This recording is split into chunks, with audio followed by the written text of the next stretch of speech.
Newborn American babies. Newborn citizens of these United States. Free and with rights guaranteed by the Constitution. But let's take a closer look.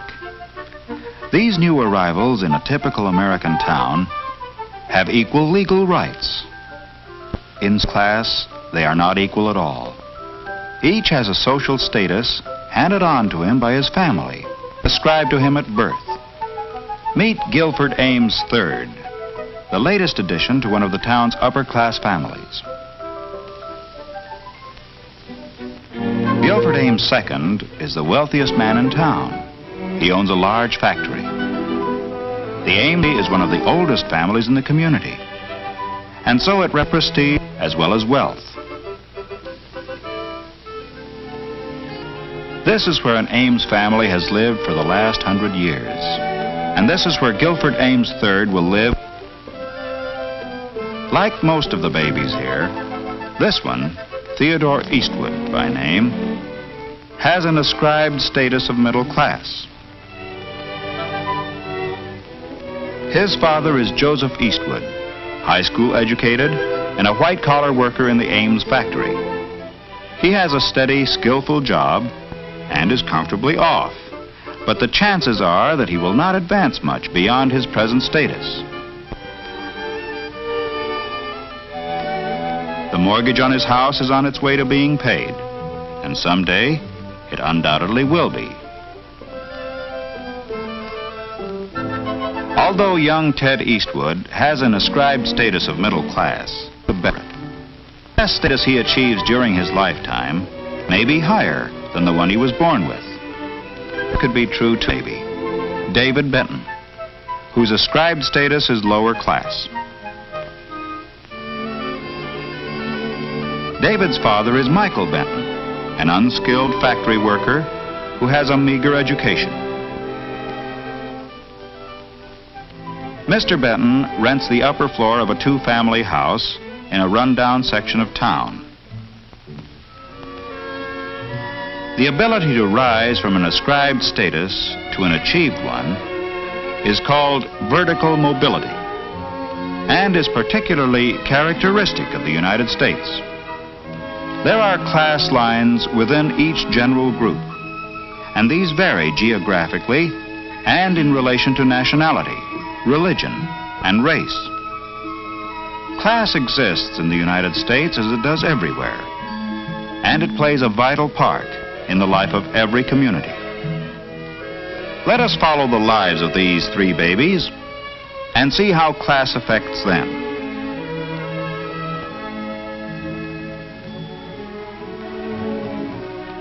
"18 years later, Gil, Ted, and Dave are in the graduating class of the town's high school. After the commencement exercises, the three boys, who are good friends, meet to say goodbye. Next fall, Gil Ames is going to attend an Ivy League university.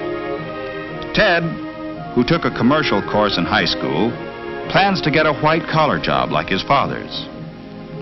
Dave is going to work too, so that he can add to his family's income. Friends forever, they've said.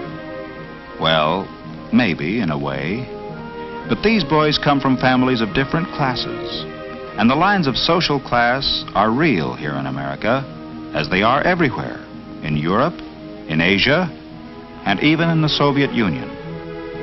As the years pass, class boundaries will separate Gil and Ted and Dave more and more.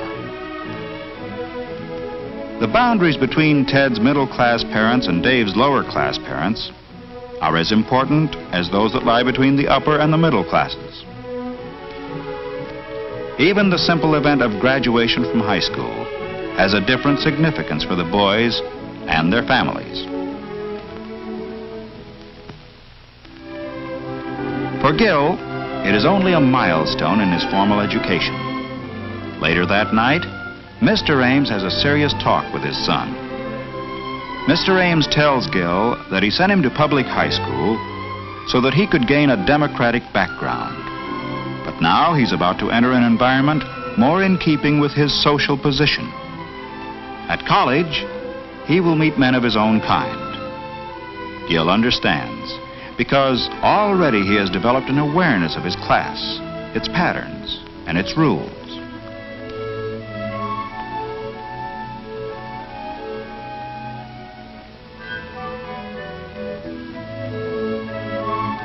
In another part of town, the Eastwoods have just finished dinner, and Mr. Eastwood is talking with Ted about his plans for the future.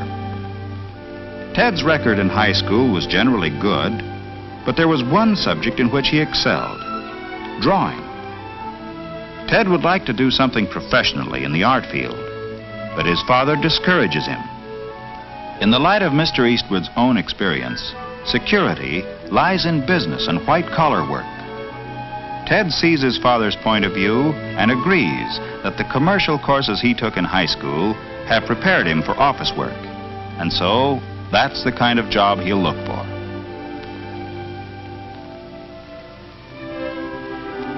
In the Benton household, graduation from high school is an event worthy of celebration, and a family party in Dave's honor is in progress. Mr. Benton proudly announces to the guests that Dave has already gone out and found himself a job. In the Benton family and among their neighbors, economic pressures are important. Dave's initiative in finding work is highly regarded by all of them, and his parents are justifiably proud.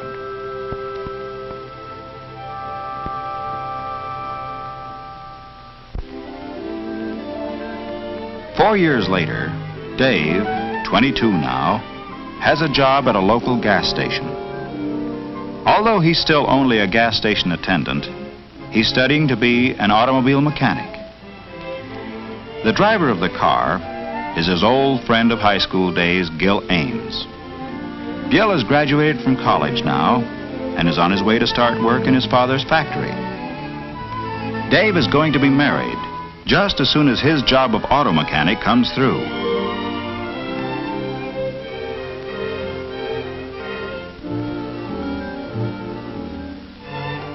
Gil's first day of work in his father's factory turned up still another familiar face.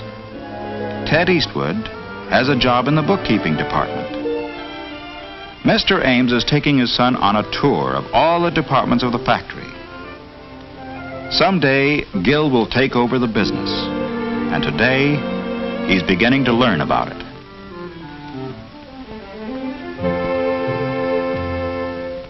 Kind of rocked you, didn't it? Gil Ames with his future all laid out for him. But you're Ted Eastwood, stuck in a job you'll be in all your life. Why don't you get out? What's keeping you here anyway? Mary Blakesley? You thought you'd marry her. But remember what she said that day in the car? Her car, of course. But can't you see it's impossible, Ted? It's not just money. We live in different worlds. Sure, different worlds inside this town, but there are other worlds, bigger towns. You've got some money saved, go to New York. Give it a try for 6 months. And if you fail, only you're not going to fail. And Ted didn't fail. He had talent and the ability to work hard. He started with a job in the art department of a large advertising agency. They called him a production assistant, but actually, he was a sort of a glorified errand boy. But at least he was through with bookkeeping and close to the kind of work he liked.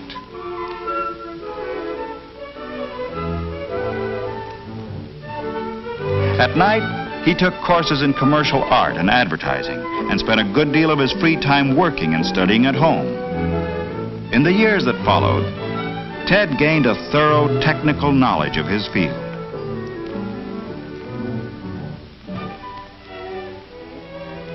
By the time he was 30 years old, he was the head of the art department of an advertising agency. Horizontal mobility, moving from one place to another, has resulted in vertical mobility for Ted Eastwood. a movement upward from his ascribed status to an achieved status that is largely the result of his professional standing. Class lines are drawn differently in a large city like New York, although they are still there. Here, professional standing, power, and wealth are of great importance. It is possible for members of socially prominent families, theater people who may have come from the lower class, and successful businessmen of the middle class to mix socially, and Ted is an accepted member of the group.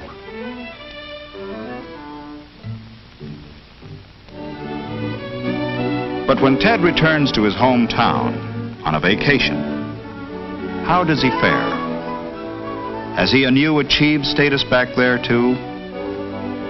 When he meets the girl he wanted to marry, have things changed? The town is small enough so that Mary has heard about Ted's success in New York. But this isn't New York. Mary is married to Gil now, and although they are friendly enough toward Ted, he still isn't part of their world, and he never will be.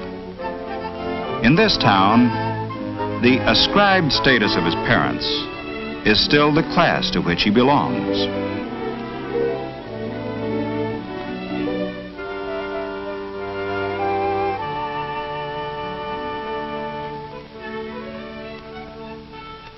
Ted's mother brings him up to date on all the town gossip, but he only half hears her. The meeting with Mary has stirred old memories in him. He's remembering what she said to him about different worlds. He knows now that to her and Gil, he's still the nice kid from the wrong side of the railroad tracks, no matter how successful he is.